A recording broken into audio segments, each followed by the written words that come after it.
Добар ден и добродојавте во уште едно издание на Формула на македонски. Денеска краток осврт за големата награда на Шпанија, каде што Луис Хамилтон и Мерцедес AMG ја забележаа својата трета победа оваа сезона, додека Макс Верстапен заврши втор, а Валтери Ботас трет, подиум кој ни е веќе многу добро познат со истите три ликови кои постојано се повторуваат.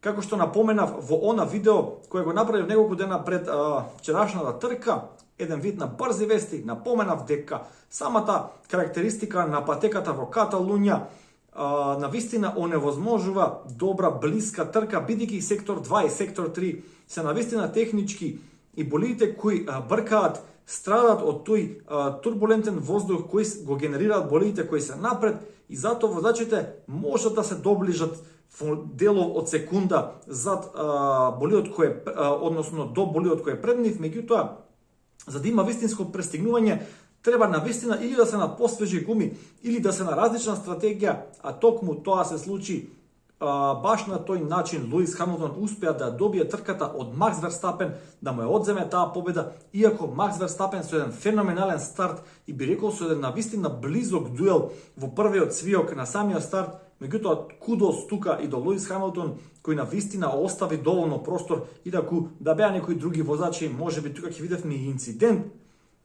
Но сепак Мерцедес AMG и Луис се одлучија за една друга стратегија, додека Макс Верстапен одлучи да оди до крај, сметајќи дека можеби со некои константни времења да ја одржи таа смесана гума на неговиот болид во некоја пристојна, би рекол, состојба до самиот крај, и надевајќи се дека и Луис Хамилтон, претекнувајќи други болиди пред себе и наидувајќи на онаа гужва која се создава со заостанатите болиди, нема да може толку лесно да ја скрати таа разлика. Меѓутоа, видовме на 6 круга до крајот, Луис Хамилтон едноставно, лесно и брзо го помина Макс Верстапен.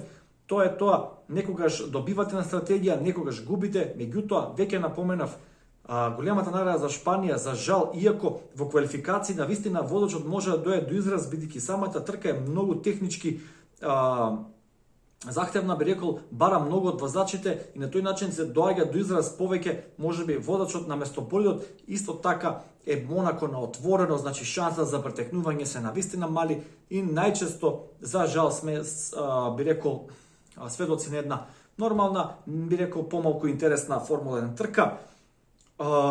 Добра битка помеѓу Ферари и Мекларен, повторно за таа трета позиција во конструктори. Овој пат би рекол Ферари пред Мекларен со подобри перформанси, со тоа што Чарлс Леклерк одлична стратегија со еден питстоп и одлично менаџирање на своите пневматици, заврши четврти.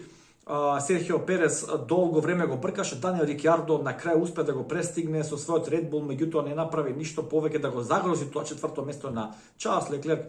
Па го имаме Перес на пето место, Даниел Рикјардо конечно во едно подобро издание, би рекол прва солидна трка за него во боите на Мекларен, шести и така натаму, да не ги набројувам сите позиции. Се на се една просечна Формула 1 трка без многу возбудување, иако имавме константно, би рекол, еден двобој помеѓу Луис Хамилтон и Макс Верстапен, кој прв ќе направи грешка или кој ќе потлекне да нагази на педалата на газ, па да ги оштети повеќе своите пневматици. Но тоа е тоа. Мерцедес не за џабе и Луис Хамилтон се 7-кратни светски шампиони. Би рекол, оваа победа оди на искуство и на подобра стратегија од пит волот во Мерцедес. Тоа е се што имав да кажам за ова видео. Лайк, шер и сабскрајб, да го ви се допаѓа содржините на Формула 1 на македонски. Не заборавајте да го следите F1 фан клубот на Facebook и се гледаме во некоја следна прилика. Поздрав!